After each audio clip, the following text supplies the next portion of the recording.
We have Dr. Priti Udhay, again, a very amazing oculoplasty surgeon and practicing at Chennai in the DRR Eye Care and Oculoplasty Center. And she's going to take us on to a very relevant topic, orbital fractures and ocular trauma. Good evening to all of you, and thanks for this wonderful opportunity. Thank you. So I've been asked to talk on orbital trauma, and I thought in this next 8 minutes, I will take you through my journey since 2004 in orbital trauma and what has changed since then.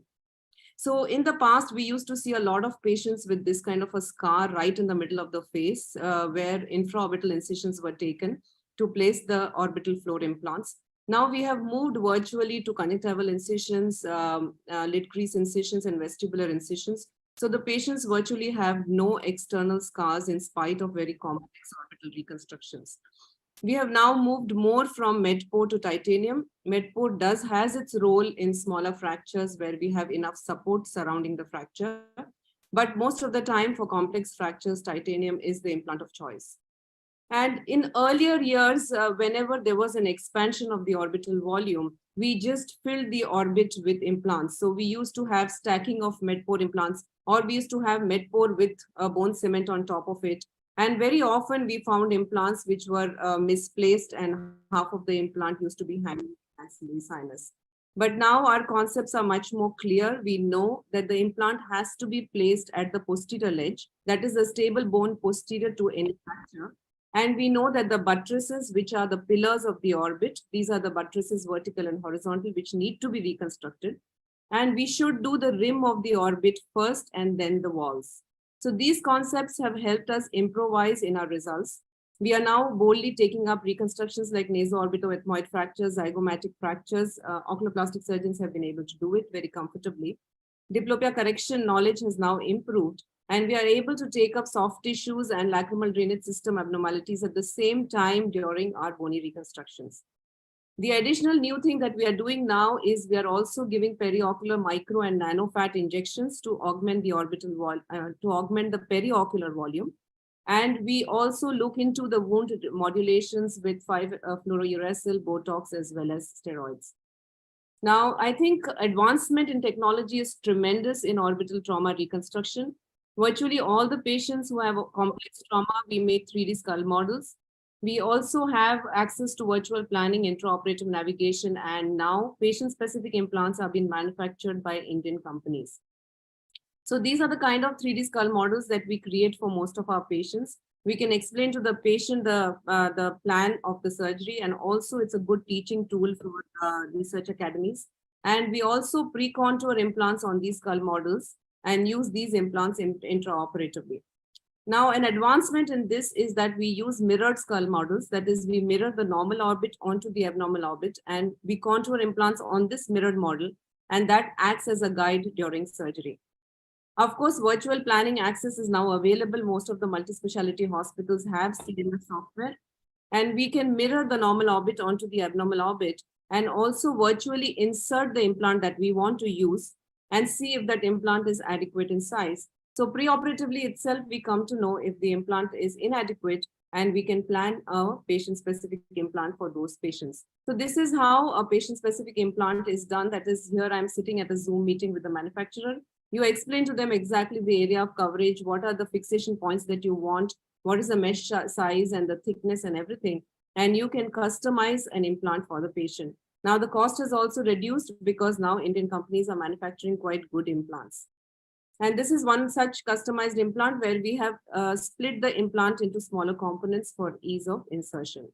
And of course, during surgery now we have virtual guidance with navigation so that we can verify the implant position. This is what I'm doing. I'm running the navigation pointer on the implant and seeing whether it is symmetrized with the other side by using the mirrored image.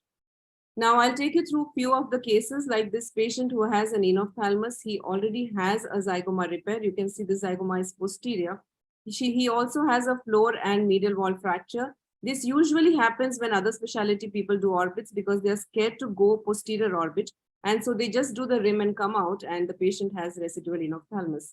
So here we have used navigation. We have, you can see the implant is resting on the posterior ledge. This is what I was explaining. And even the posterior cuts has the implant in position. And we reconstructed even the curvatures of the walls of the orbit. And you can see that the post-op result is extremely satisfactory. Similarly, another young man who has had surgery previously, he has residual enophthalmos. His zygoma is not in place, and you can see this blowout fracture here. The floor has been left behind. We have used navigation and also pre-contoured implants on a mirrored skull model. And this is the post-op symmetry that you can achieve with kind of technology that I'm talking about. So here, this is the patient post-operatively, and you can see enophthalmos is corrected beautifully if you take care of the curvatures as well as the volume of the orbit. Now, another patient with very severe comminuted fracture, he also has acute cystitis. We planned a DCR along with bony reconstruction. You can see how smashed the zygoma is as well as the anterior maxilla. Now, these are the cases where patient-specific implants are ideal. This patient was not affording one, and therefore we have done a reconstruction without a PSI. So what we do is we create osteotomies on the zygoma in 3 places and move the zygoma to its desired location. And the defect in the infromedial area of the infraorbital rim, we use a bone graft. Nowadays, we use ramus bone graft from the mandible because the face is already opened with a vestibular incision, and so ramus bone grafts are easy to harvest. So, and we are able to use sphenozygomatic area for plating because we have technology available. We are very close to the middle cranial fossa, but we are able to plate at that location also. So this is the bone graft being used for the inframedial rim, and the rest of the zygoma has been moved anteriorly and superiorly. And once the rim is in place, we do the walls. So here the mesh is placed and it is being fixated. And we are using navigation to see if the implant is symmetrized. So at the end of the procedure, we do a post-duction test to make sure that there is no impingement of the soft tissue in the implant. And then I also do a mid-face lift so that there is no sagging and we don't have eyelid problems post-operatively. But I tell you, in spite of all this, since these are young patients, we have to fight fibrosis, and post-operative wound modulation is needed in most of these patients. Now, post-operatively, you can see that the implant is in position, but it is inadequate. It is not covering the defect fully because the patient was not willing for patient-specific implant, and this is the biggest size of ready-made implants available. So this is one very good indication of customized implant. Post-operatively, you can see that his enophthalmos is corrected well, but he has this bony deformity because there is the zygomatic bone is deformed, and therefore that we cannot correct without an onlay implant. Now, another patient with a very severe orbital fracture, he also has lost his eye. He has thusical eye with ptosis and telecanthus. Now here I do the bony and soft tissue reconstruction together. You may ask me why in a non-seeing eye you need to do so much. Because if you just put a prosthesis, it will look like this because the socket is not in the normal position. You need to do the bony reconstruction first for these patients. Here we have used pre-contoured implant, done the bony reconstruction as well as his ptosis correction, and we have given him a prosthetic eye with good post-op result. Now, if there is volume deficit, in spite of all this, you can use a ball implant for these patients. Now, another patient with very severe enophthalmos, he has virtually no floor medial wall. So we have customized an implant, and you can see the size of implant that this patient needed. This cannot be available in the pre-existing implants which are available with the companies. And post-operatively, you can see the symmetry that we are able to achieve. And his enophthalmos is corrected beautifully. We had more than 8 or 9 millimeter of enophthalmos and also hypoglobus. He has some eyelid abnormalities which will need secondary correction. Now, another patient who is using a prosthetic eye, you can see that the entire socket is moved downwards and there is asymmetry. So this, I like to reiterate the point that these patients need bony reconstruction. Although that eye is non-seeing, but they need that extra confidence by improved cosmesis. And you need to do the bony reconstruction, which is a very elaborate procedure. This patient needed a customized implant. We have fixed that. And also I have done some amount of his eyelid correction. And you can see the socket is now gone back to its normal position and he looks good with his eyeglasses. Now we have gone ahead in technology in orbital reconstruction. We are able to use microscopes and therefore we can do 3D surgery. And of course, we can't do very big reconstructions when there is a lot of movement of the bones, but still 3D surgery is a good advancement. And I like to show you this new mixed reality viewer that BrainLab has now developed. This is a very interesting concept wherein you can get the entire 3D anatomy of the patient in air. So in the room, you can get this entire 3D anatomy. Here is a tumor, and you can discuss it with the patient, which is being done here. And also you can discuss with your colleagues the plan of action for the particular patient. And you can get this 3D model even intraoperatively. So now we are getting navigation, that is real-time guidance during surgery with the pre-op CT scan of the patients. But you will be able to get a 3D model in your OT with this kind of technology. And this is not a sci-fi movie, it is an actual reality. BrainLab has it. And this is where we are heading to in orbital trauma. So thank you very much for your kind attention. And I'd like to take any questions if there are any. That was truly an amazing talk, Priti, and took us to an entirely different world where I thought it was not ophthalmology you're doing, but something a lot more. And I've seen you from a very young age, and I really all admiration for the way you've evolved. But taking a very simple question, when would you intervene, Dr. Grover or anybody in the expert panel or even Priti, when would you intervene when there's an orbital fracture? Would you wait for the edema to settle, or would you want to do it as a primary step? Yes, in acute trauma, we like to wait for at least 7 to 10 days for the edema to subside. But if you obviously see a muscle entrapment, which is tight, then I think you can intervene earlier because you don't want the muscle to go in for necrosis. But most of the time in adults, the muscle is only prolapsed in the fractured area, but it's not tightly impinged. So in those cases, it's a good idea to wait for 7 to 10 days before taking up the case. Whereas in children, would you differ? Yeah, so in children, usually these are green stick injuries where the muscle is very tightly impinged in the fractured fragment. And they can also have oculocardiac reflex and bradycardia. So they are actually emergencies, and we like to take them up as soon as possible. Yeah. Yes, Dr. Shreya. Yeah, it was wonderful, extremely well talk, and really, as Dr. Chitra ma'am said, it was a different world. Nowadays people are doing navigation technology and everything is available.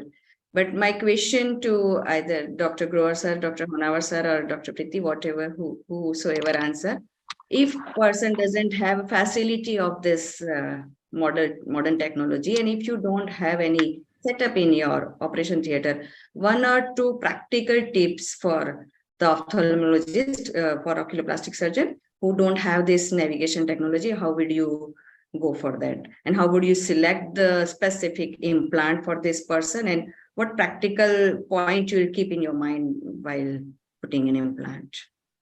I think navigation surgery is only for complex surgeries, no? For all simple. That's right. That's right. So I for think, what? Yes, Dr. Grover. As Priti explained, these are the technologies that are very useful for complex fractures, multiple wall fractures, Yes.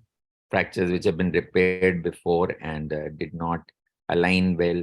So you have those complex situations where the 3D imaging, the modeling, where the patient-specific implants are particularly important.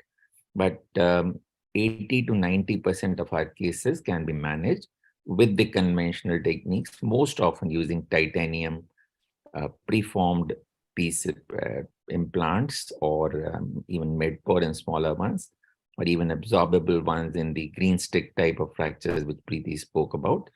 So those are the cases where you can just bridge across the fracture, or make sure in the larger ones, which particularly those where there is a floor and medial wall fracture, that you have an adequate titanium implant with a medial extension, which can be placed in the right position with the right angulation to restore the volume in most cases. So it's not necessary to have all these tools, but for complex cases, wherever you have difficulties with the conventional techniques, now you have the tools to be able to manage them.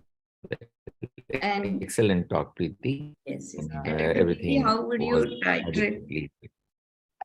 how would you titrate the dose of nano fat you are injecting for fat Yeah. atrophy? So if you're using micro or nano fat, then I don't overfill it at all, because the retention is quite high, and it's always good to undercorrect than to overfill, because it's so unpredictable. But that is only in delayed cases, only when there is secondary reconstructions and you don't have any other options for soft tissue reconstruction. We fill little bit so that the periocular area can camouflage a small amount of ophthalmos that is there. And answering your first question as to what are the tips, now actually most of our cases we are able to do without navigation, because we are using mirrored skull models. They are quite cheap, they're about 4,000 or 6,000 rupees. And if you contour the implants on a mirrored model, then you are able to use that implant intraoperatively, and you know for sure that your reconstruction will be then symmetrical with the other side, because you're using a mirrored model to recontour. So that's a very good tool now. And I have, the last few cases, I have done only pre-contouring on mirrored models and found the result to be almost similar to use of navigation. But navigation is available in multi-specialties. Actually, only if you look for it, you will find it. Most of the big hospitals have it. And they also have the CMF software, which is not being used because it's only the neurosurgeons who are using it. And if you ask for it, it will be there. Thank you very